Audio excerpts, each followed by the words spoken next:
isang bagyong may lakas ng signal number 4.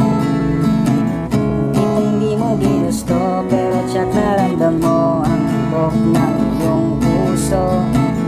Teka Lord, sandali lang, galing ba to sa iyo? Gusto kong manigurado, ayokong lumayo sa plano mo.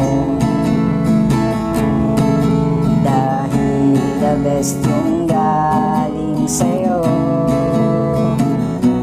ayokong lumayo sa kalooban mo. Kung itong nadarama hindi galing sa'yo, please Panginoon, pakitanggal po. Ayokong pangunahan ang plano mo.